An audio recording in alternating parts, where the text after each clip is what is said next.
We're going to be having a Q&A at the end of the morning, so we're going to move through swiftly now. Moving on to invite our next speaker, Dr. Toby Hillman, who's from UCLH. He leads the long COVID service there, consultant in respiratory and general and internal medicine, speaking about, as I said, the long COVID multisystemic involvement. Welcome. Thank you very much. Can people hear me? I know that it's, yeah, good. So thank you very much for inviting me to be able to talk about, well, I suppose the journey of discovery that we've gone on in the last couple of years since we started following people up who had had a history of COVID. And then I will have a brief mention of some of the sort of the key respiratory red flags which we see in the clinic and are keen that people are aware of and to avoid. So a very quick history of the, well, I have to tell you about my declaration of interest. So I sat on the NICE expert panel on post-COVID care and continue to do so. I've received a small amount of money for giving talks. I'm a member of a large consortium trial, which is hopefully opening in the next week or so, looking at treatments for long COVID. I have experience of some symptoms of long COVID, but otherwise I don't have any other interests in relation to this talk. So going back to the beginning, this is our clinic in May, where we opened on the street behind UCLH in a van, because all of the outpatient space was being used for storing equipment for the wards. And this was our follow-up clinic, and we had an X-ray in there. We had a couple of consulting spaces. We were doing spirometry on the street, and it was a fascinating time. And we had set up the service really to look for respiratory complications following what was at that point intended to be a respiratory illness.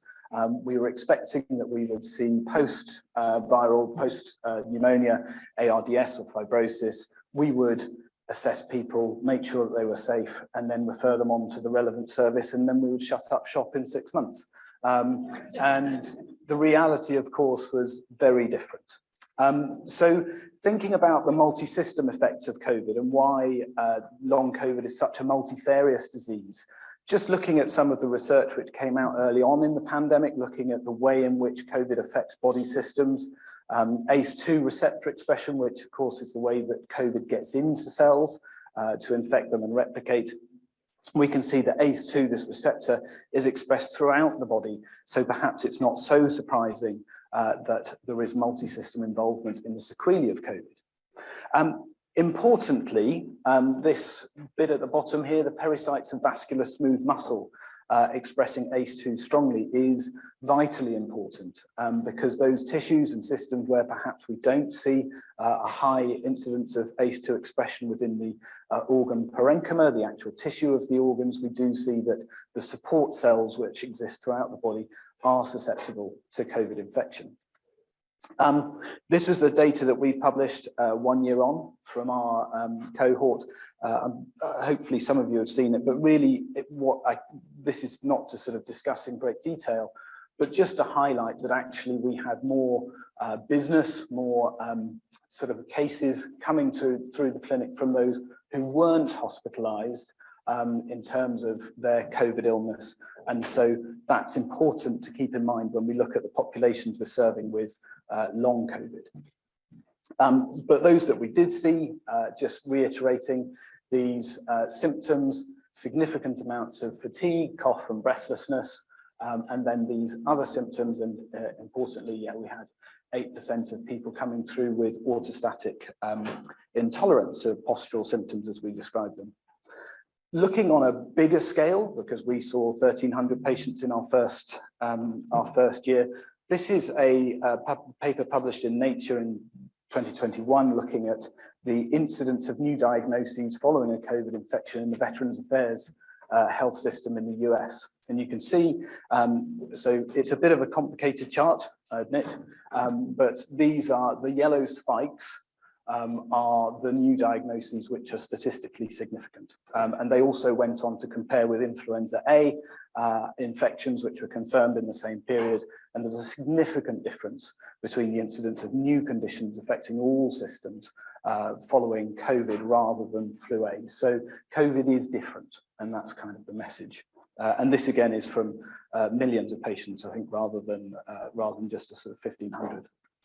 And then the multi-system nature of the symptoms. So I'm sure lots of you will be aware of Athena Akrami's paper, which identified more than 200, I think it was 203 symptoms, which had been reported by patients that were experiencing long-term symptoms of COVID. And so again, it's just to highlight that the symptoms which people are getting are not related to respiratory disease, and that's had significant impacts on my education over the last couple of years as well. We heard that long COVID is a patient described term, and it was certainly a term which patients were able to rally around on social media, organize and recognize that other people were having similar experiences, because certainly at the beginning of the pandemic, it was not clear that really the medical profession understood that there was this syndrome, that there was this set of symptoms which were affecting people following COVID. And it's important that patients have continued to be involved in things like the NICE panel, the research, and lots of the studies which are being set up now have very strong patient involvement. And the reason why that's so important, as we saw with the cardinal symptoms of COVID, are things like loss of taste and smell came out and then became one of those key identifiers of COVID, which had not been picked up or defined by the medical profession, but instead had come through the use of social media and other types of communication. So to prove, if you like, that there are multi-system pathologies, we have some helpful studies which allow us to look back, and we're now finding pathology which is multi-system rather than perhaps just symptoms, because of course symptoms are what's described by patients. It's very hard to test for symptoms, and there's a great deal of skepticism amongst the medical profession, which I'm sure patients will recall and experience. And so we have information from imaging studies. So this is the cover scan results, and you can see that the whole body MRI scans have picked up dysfunction using their protocol in a number of different body systems. So we have an increasing amount of evidence that there is multi-system disease. Just taking you through some of the things that we've observed in our clinic, and again, this sort of feeds slightly into the red flags. Abnormal exercise physiology is certainly a feature of long COVID in a significant proportion of our patients. We found in our early cohort, and this is probably the first sort of 100 patients or so, that around 1/8 of them were desaturating on a simple sit to stand test. That's a minute of standing up and sitting down. It's as simple as that. And we didn't really know why that was, because 3/4 of them had entirely normal tests. And I'm sure that's a familiar narrative as well. Well, the tests are normal, so there can't be anything wrong. And yet we found some very abnormal results when we started to do slightly different tests. And so we are continuing to investigate this. And again, we'll talk about some of the potential mechanisms. But just to highlight again that the pathology is real, if you like. This is probably one of my favorite slides to take to medical audiences in particular, but just to run you through it.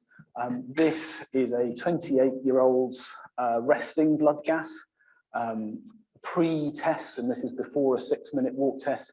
This is normal. This is the carbon dioxide level, which is normal. It's a normal oxygen level, and everything else is normal in here. Whereas after they had walked for 6 minutes, and a 6-minute walk test isn't a stroll, but equally it's not running up Everest or anything like that, we can see that the pH has gone down to 7.27, and for any non-medics, that would usually, if that was persistent, land you in an intensive care unit or a high dependency unit. The oxygen has remained the same, although we saw desaturation peripherally on this test. And again, the other thing which is strikingly abnormal is this lactate. And we know that people put their lactates up when they're exercising, and Olympic sort of athletes aim for high lactates that they can tolerate when they're training to become super fit. And yet this is not entirely normal in a fit, working 28-year-old person after what is considered moderate exercise. So we knew that something was going on. But the question is why? And so I want to sort of take you through a rapid sort of review of what's really the current thinking and the current state of sort of where we think the pathologies may lie. And I think this is probably where I need to say that long COVID is a very useful term for patients to recognize what they have and understand that there are other patients, other people who are living with similar problems. It is a unhelpful term when it comes to researching things. I don't believe there is one long COVID. I think there are probably going to be a multiple of mechanisms, and almost your presentation may rely on those which you've picked off the smorgasbord, potentially due to your genetics, potentially due to your initial illness. We don't know, but I suspect that your presentation will be related to the mechanisms you have picked up. And so when we look at literature on long COVID, I think we just need to be mindful of the fact that there is probably not going to be one answer. And I think that's important when we think about emerging treatments as well. So this is from the rhyme of the ancient mariner who was stuck on a boat and didn't have any water to drink despite being surrounded by it. And that's how we feel in clinic a lot of the time. There are theories everywhere, but nothing really that we can sort of chew on, make useful and turn into a treatment which is successful and well recognized. And so I'm going to take you through a lot of things which are promising, things which we need to sort of critically appraise, but which may well explain, as I said, a portion of what we see from our patients. So there is a lot of, this is a 2021 paper looking at sort of ideas around post-COVID syndrome, and you can see that it's sort of looking at chronic inflammation, autoimmunity, gut dysbiosis, pulmonary long-term tissue damage. So this covers the whole sort of gamut. But this was a theoretical paper. This is a thought experiment, if you like. And so we're now getting into sort of the studies which look at this. Now, this is a paper from, I think it was Nature, I'm afraid I have lost the reference of this slide, of viral persistence. And this is in gut mucosa. And this was found up to 4 months after an acute COVID infection, not necessarily with primary gut presentation symptoms, but it was possible to find viral remnants within small bowel biopsies following COVID up to 4 months later. So viral persistence is certainly a possibility. We don't know how prevalent that is. We don't know how long it lasts for, but there may well be a reservoir of proteins which are continuing some form of reaction to the virus. There are abnormal immunological responses. So there is evidence of ongoing inflammation, dysregulated chemotactic sort of chemicals, dysregulated myeloid responses, lymphocyte impairment. So you can see that there are sort of impaired and persistently impaired immunological responses in COVID as well. So we are certainly seeing this sort of multi-system effect because, of course, these sorts of responses don't stay in one organ. So thinking about the multi-system effect, again, we just need to keep in mind that this is not a respiratory specific virus. There are some more detailed work which has been done, and again, this is taken from acute COVID patients rather than necessarily long COVID patients. But in terms of thinking about how acute COVID affects people, these tended to be people who were in ITU rather than necessarily the non-hospitalized cohort, which, as I've said, constitutes the majority of our patients. But what we can see is that there is a detectable signal in terms of ongoing inflammatory cytokines and potentially, if we look at some other signatures, potentially looking at where it can be associated with particular symptoms. So this is looking at leukocyte recruitment within the lung epithelium, which contributes to some of the COVID pneumonitis in the acute phase, and some of that is persisting in patients with ongoing respiratory symptoms following COVID. Again, I'll remind you, this is severe cases rather than necessarily non-hospitalized cases. And again, cell shifts, so this relates to that sort of myeloid dysregulation or production of somewhat different cell lines following COVID, and we see some sort of interesting signals and interesting differences between those who've had mild and severe disease. I'm sure a lot of you will be familiar with this picture. This is from Danny Altman's group at Imperial, and this is looking at autoantigens. So they did a high throughput assay, a fishing expedition if you like, but looking at over 4,000 proteins, they found that there was a definite difference between patients reporting long COVID and those who were reporting full recovery between a number of these proteins. Now, we don't know exactly what these are, but it is a promising signal that there is potentially a detectable biomarker or a detectable alteration in immune response, which would allow us to identify potential treatments or potential sort of, as I said, biomarkers to recognize those who've been affected by long COVID in a particular way. Blood clots and the lungs is an important part of the sequelae of COVID. We know that acute COVID is an incredibly thrombogenic disease. About 50% of people who are ITU have evidence of venous thromboembolic disease when we study those populations. And we know that there is certainly evidence that plasma exchange reduces the amount of sort of hypercoagulability in patients with, again, acute severe COVID.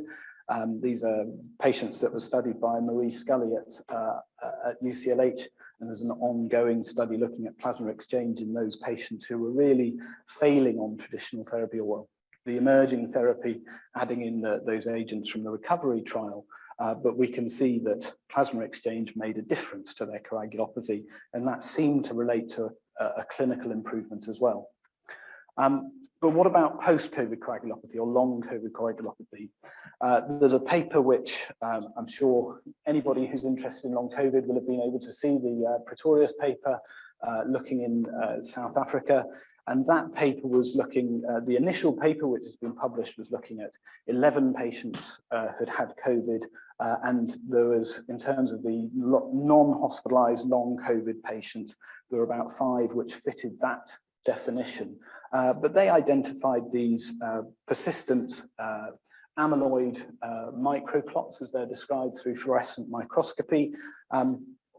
And they were able to demonstrate this in patients with long COVID. And this has led on to a further observational study, which is in preprint form, looking at 70 patients with long COVID, and they found 100% of their patients had these microclots, and they treated 24 patients in, again, as Professor Cravey was relating to, a non-randomized, non-controlled fashion, and there was some improvement in symptoms. So there is emerging evidence that continuing activation of coagulation may be a problem. And again, if we think back to that patient that went on their walk and had a high lactate, perhaps there is something in terms of muscle perfusion during exercise which converts people from an aerobic to an anaerobic form of respiration, leading to that high lactate and metabolic acidosis.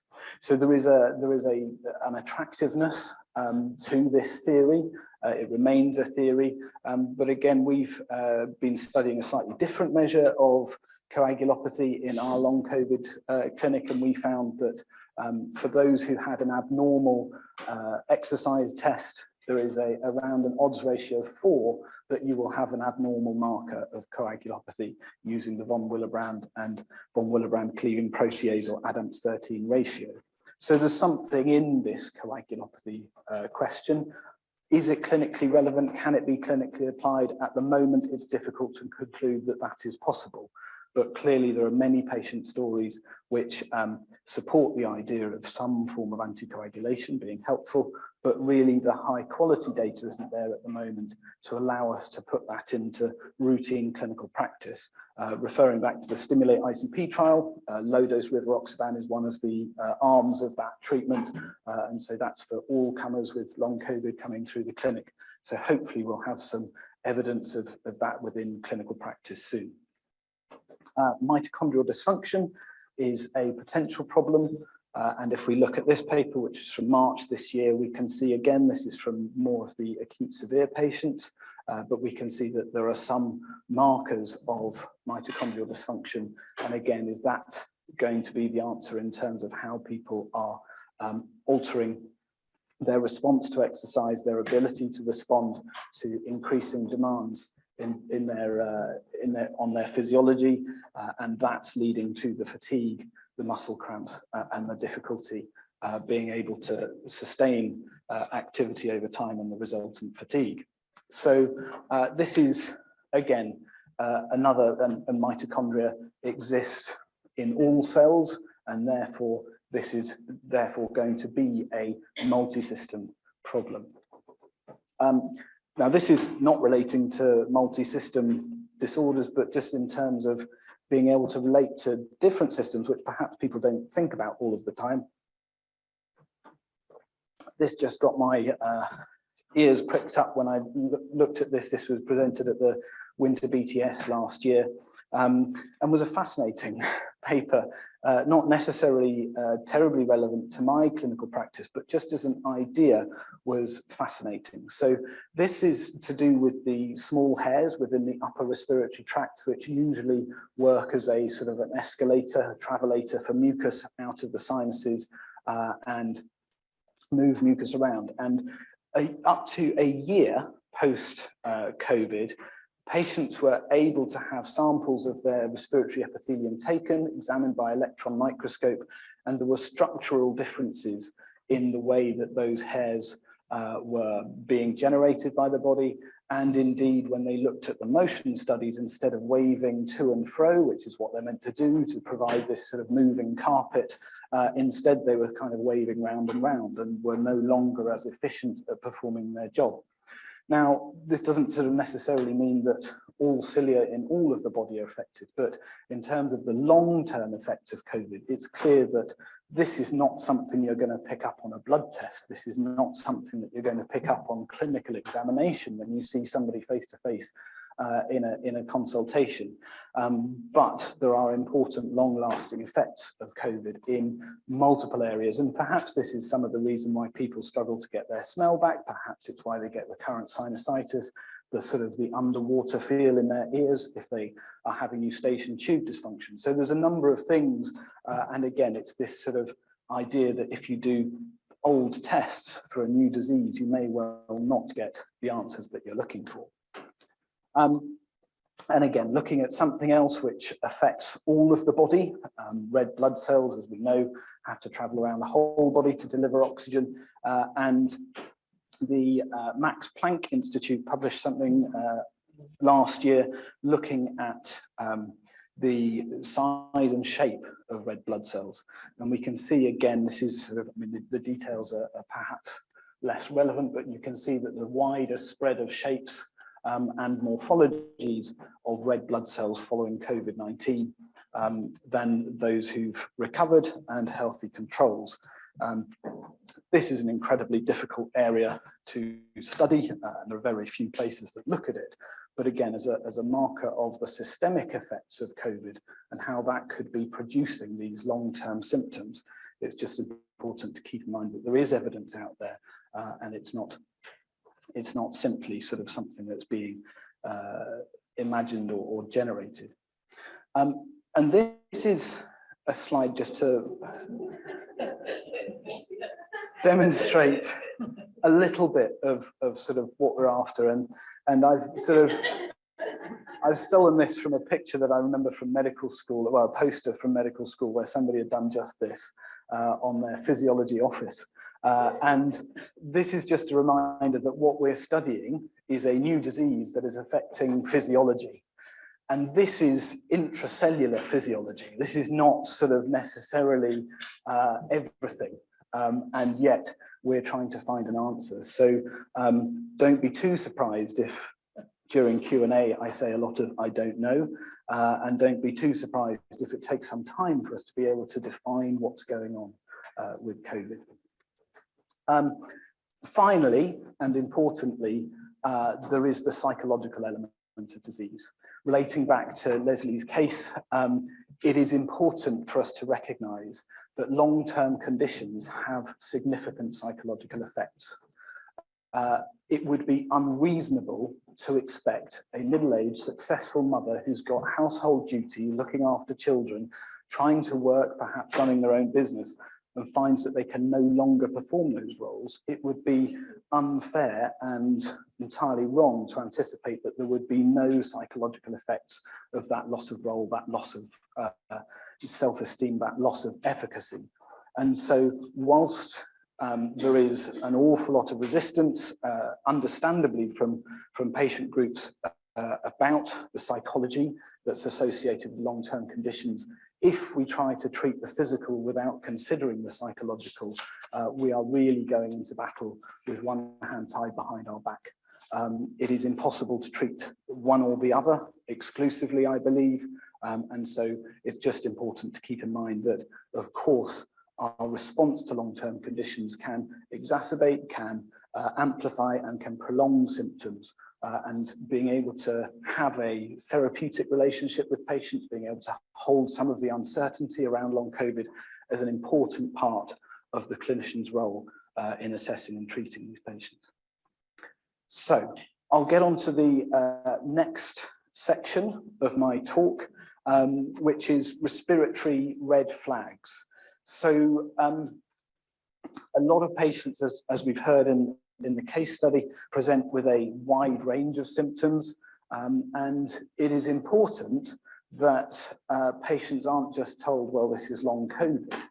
This is related to your long COVID. It's a disease we don't know anything about. We can't really help you, because normal diseases, if you like, those things we know about that are well described, are presenting in common ways as they always used to, and that may be presenting in the 3% of the population that's got long-term symptoms from COVID. So we shouldn't be ignoring what we would consider normal respiratory red flags. So that would be a new cough, it would be chest pain, it would be significant breathlessness, new wheeze, all of these things which normally would take somebody to see their GP or to see a respiratory physician. But in terms of things related specifically to COVID, there are a few things which I think are important to mention and highlight. So the first thing is clinical experience and clinical judgment. This was a slide which we generated back in June 2020, actually, and it stood the test of time to a certain extent. Trajectory was very, very important in the way in which we were managing patients in that acute phase when really nobody had a clue what was going on.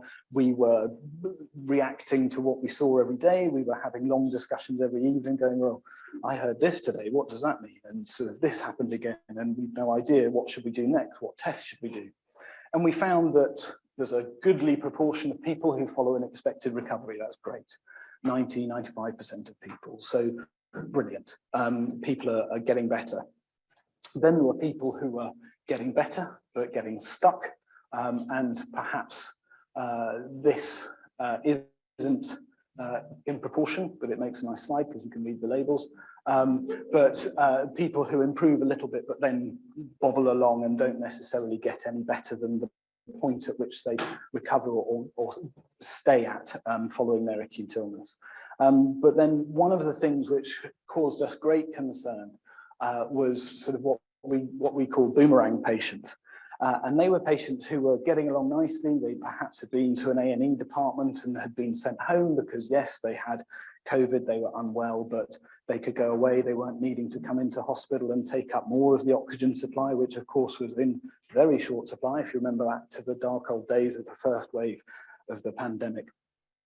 But then having started to get better, they suddenly crashed. And crashed sometimes in really dramatic ways.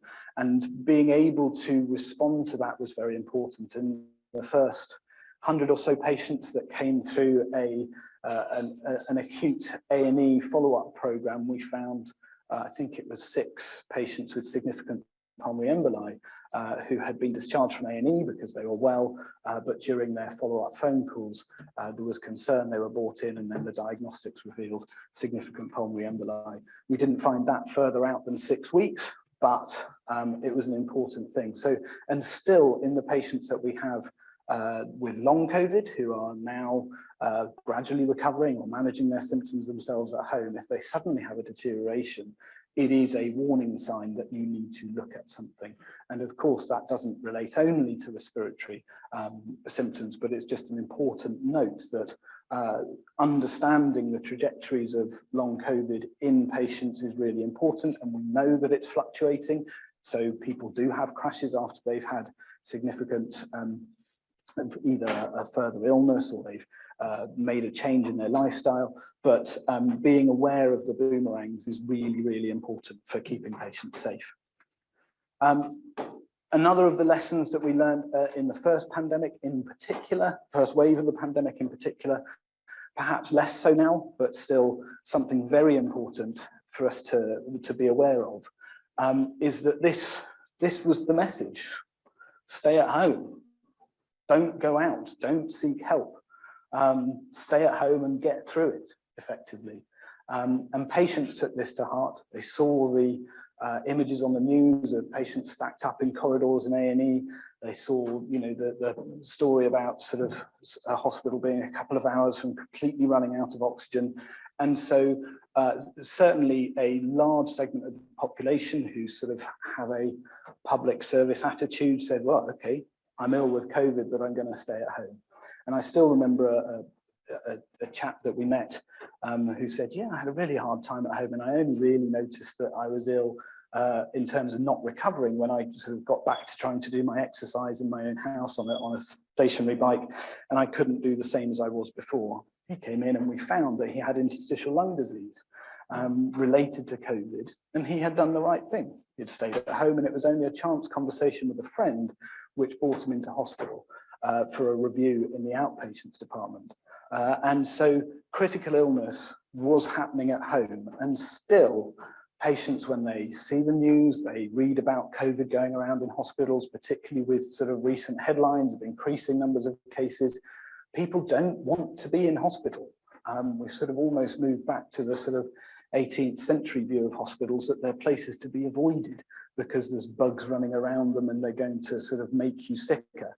And so people will still be experiencing what would normally lead to an admission and care in hospital. They might be tolerating that at home. So that's one of the key things, is that taking a history, understanding what's happened to patients is really, really important, because whilst somebody might have been a non-hospitalized case and managed at home, they may still have had what would traditionally be considered a critical illness. This is a quote which I quite enjoy.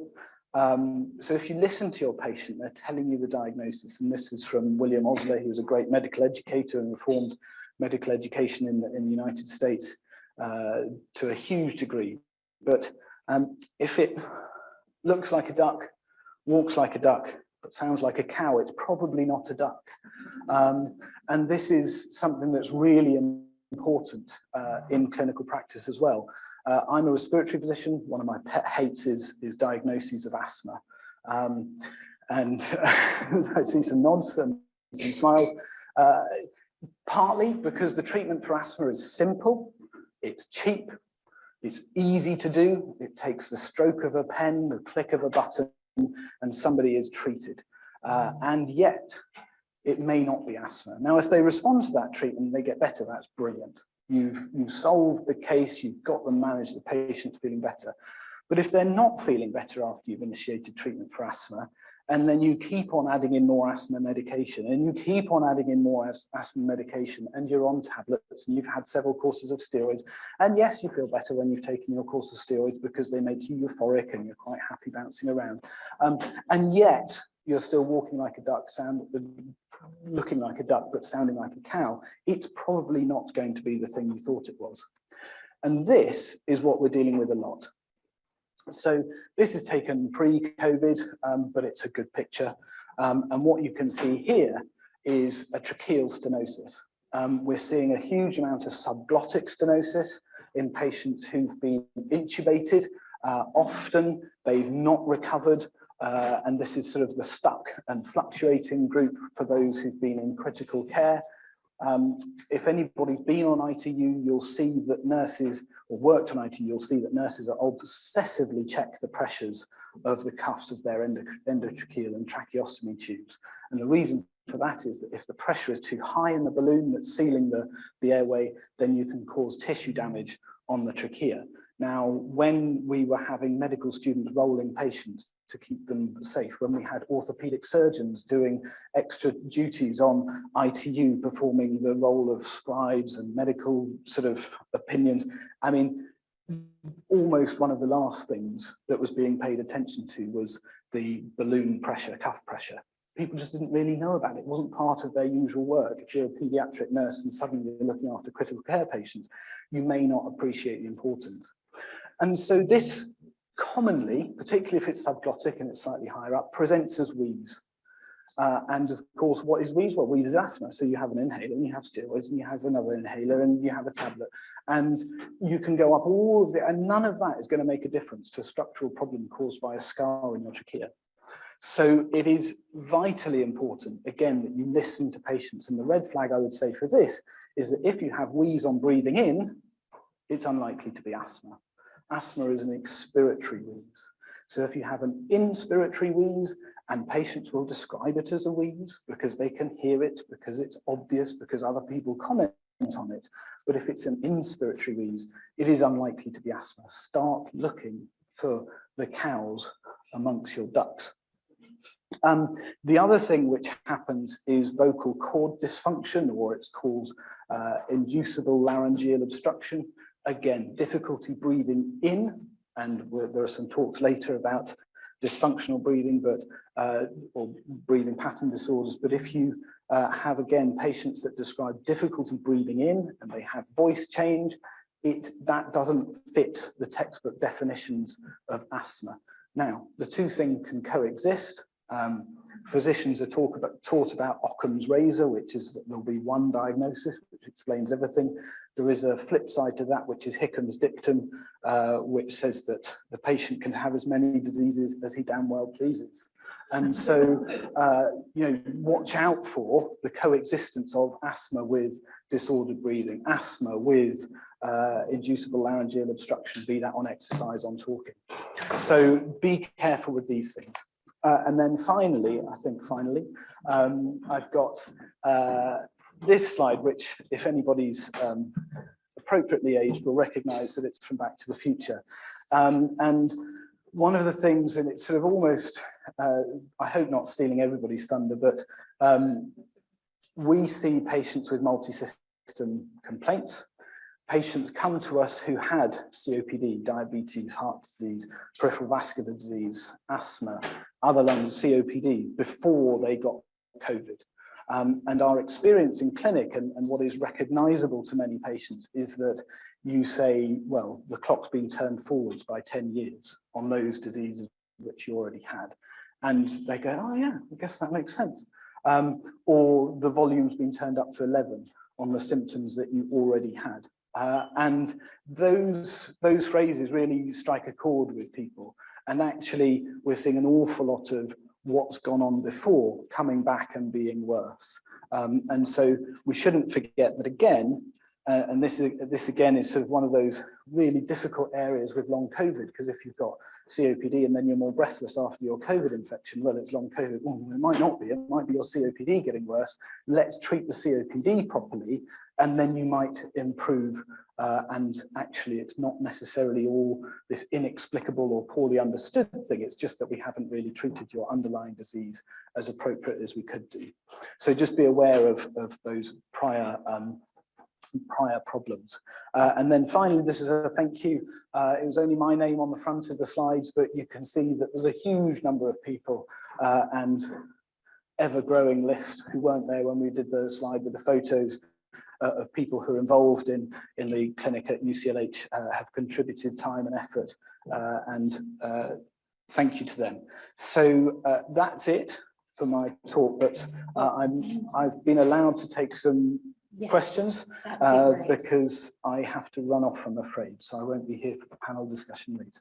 So as a slight deviation to the plan, yes, for this reason, we are going to take some questions. There are some that have come through online, but perhaps if we open that to the floor. But just prior, I'd like to say thank you so much for such a comprehensive talk. That was absolutely super, and from my point of view, I think a lot of our patients have the experience that if they come to clinicians with multiple symptoms, they can get sort of, it gets assumed that they must be making things up, or that, you know, that they're not taken as seriously as a result. So thank you for speaking to that complexity, and also to normalize mental health aspects to that as well. Thank you so much. So any questions from the floor?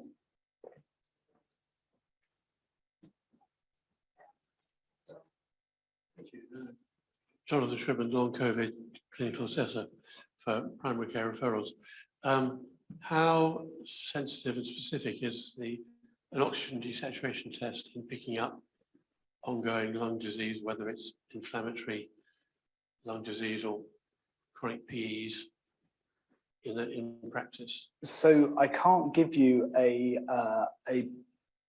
percentage. What I can say is that a desaturation shouldn't be ignored, and it should be looked at in terms of looking for those things which you mentioned.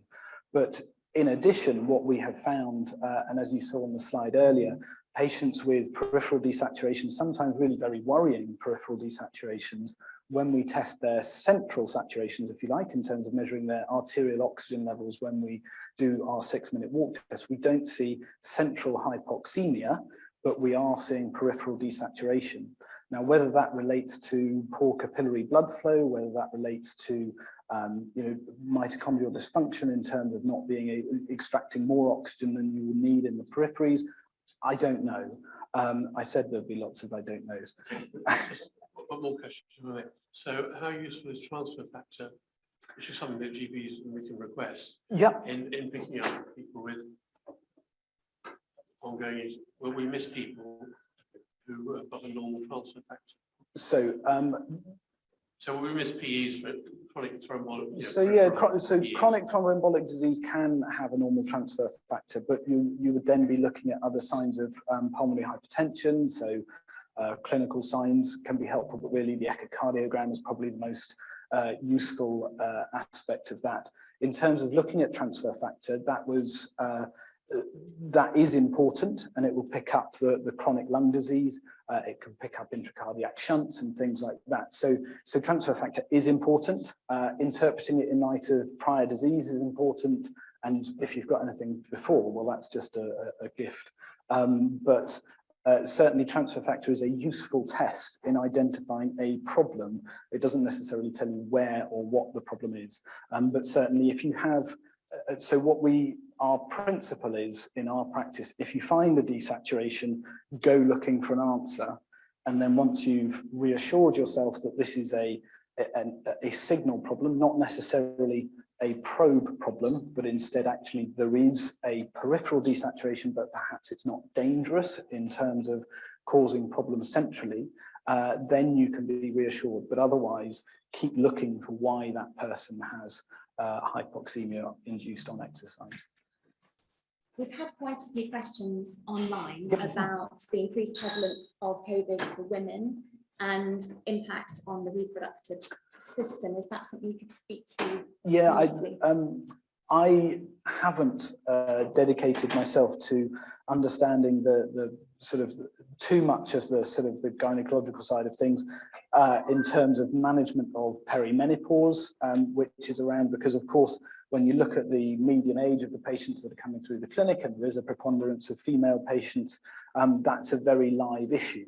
And so it's something we discuss, it's something we look for in terms of the potential for perimenopausal symptoms or hormone dysregulation providing a background or a driver to some of the vasomotor symptoms which people get, and it's entirely relevant to try and manage that. I wouldn't pretend to be an expert in sort of contraception or hormone management, but some of my colleagues in the clinic have been developing increasing knowledge in that area. And it's certainly something we recognise. Irregular periods, altered menstrual cycle, amenorrhea, all these things are reported by patients with long COVID, and particularly cyclical symptoms in terms of worsening in the premenstrual period is incredibly sort of frequently reported, and it may well be something to do with vascular stiffness, vascular permeability, which goes around and is hormonally affected. So there is a clear pathological or pathophysiological basis for some of that cyclical symptoms associated with the menstrual cycle, but I'm going to claim a degree of ignorance on that in terms of giving a really detailed answer. Do you want to take another one from the hall? I think that's probably. And then maybe one more here. Hi there. So I'm a GP and I run a long COVID partnership. And it's just I found your talk really interesting. One of the things we just wanted to raise, I work really closely with the respiratory team, and we see quite a lot of people who don't desaturate, but have unexplained breathlessness. We see non-function tests that shows reduced gas transfer, but when we do other scans, they all come back normal. Yeah, I just wondered what the approach would be to managing that. We kind of get a bit stuck at that point. What you said to look further, what sort of scans should we be doing? What would help in that? Because that's an area we really struggle with. Yeah, so I think in terms of, so if I just sort of summarize, you've got somebody with persistent breathlessness with normal lung structure, if you like, but impaired gas transfer. Is that sort of the scenario? So echocardiograms, looking for the potential for pulmonary hypertension, because that may not be visible on a CT or a CTPA. There are some sort of surrogate markers, but it's not necessarily that easily detectable. A VQ scan can be helpful, and that's shown some small perfusion defects in some people, and so that may be contributing to reduced gas transfer. Making sure that the technical aspects of that test have been done properly and it's been adjusted for anemia. We're seeing quite a lot of sort of slight non-specific anemia, and that can have an impact on transfer factor as well. And then really, once you've got to the end of, not medical science as we know it, but in terms of the diagnostic pathway, it gets into the realms of trying to manage that patient as best you can. And a lot of that is around the same self-management which goes with fatigue. The transfer factor is important, but if you have somebody who's breathless, again, we can think of things like metabolic causes of breathlessness, which aren't easily picked up unless you do a dynamic test with some form of blood gas analysis. So I think it's about sort of testing patients in the situation in which they find their symptoms are worst. Cardiopulmonary exercise test has been helpful in some patients, but really, if everything is normal, you really need to be looking at patients but getting recruited into trials. I think we're at that point. There are lots of ideas, as I showed you, and a number of those could be contributing to symptoms which and those signs which you described. But the numbers are small, the studies are slow to get started, and it's really difficult. And a lot of it is holding that uncertainty and treating what you can. And it's sort of, the way I describe it to lots of people is that sort of British Olympic cycling of sort of marginal gains. Let's improve your weight if we can, let's improve your stamina, let's improve diabetes control, all of these things which you can do to help improve somebody's fitness and well-being. But we need to hold that uncertainty, and that's tough, really difficult. But it's an important part of the role of somebody who's looking after this group of patients. We've had, I think, over 60 questions online, which we're not going to be able to address. And some of them are so respiratory focused, I don't understand them. I wouldn't even be able to pronounce them. But I do wonder if that might be something that we could field across to you at a later date, and perhaps kind of answer some of those. And I will again caveat it with there might be a lot of I don't knows, but anyway. But perhaps finally, kind of one question that came through was, do you have a sense of what, given this multi-system involvement, is what long COVID clinics need to look like in the future? Excellent question. I think that long COVID clinics require the rebirth of the general physician.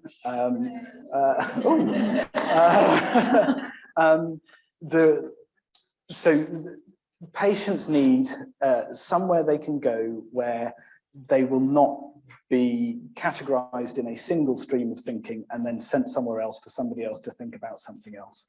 The multi-system nature of this means that you have to understand how each of the bits of the system might add together. Now, the amount I have learned in the last 2 years about hematology, endocrinology, gastroenterology, diabetology, cardiology is well beyond what a simple respiratory physician anticipates in their later career. So, you know, I'm slightly disappointed. And the clinics are really difficult because you have to think the whole time. And, you know, and so actually a general physician is really important. We need specialists to be able to look and push forwards the understanding of things like we'll hear in a moment about a sort of cardiac MRI. There's no way I'm going to read cardiac MRIs, and yet they can be a very useful diagnostic tool. So we need those specialists, but I think a general clinic which is able to sort of hold and bring in specialist knowledge from elsewhere, and we're very lucky we have a weekly NDT with COVID interested cardiologists and neurologists, and we pull in hematologists and endocrinologists when we need it, but we hold the patients in a general clinic. And I think it is that which helps in specialist clinics. That's not to say that patients can't be held in primary care-led clinics as well, but it's that Gestalt view of a person which is important in not dividing them up into little chunks and fragmenting them through a tertiary care or secondary care system, because otherwise it's incredibly confusing, and the multiple different opinions that people will get in an uncertain disease is really unhelpful for the sort of the understanding of for the patient. Thank you so much.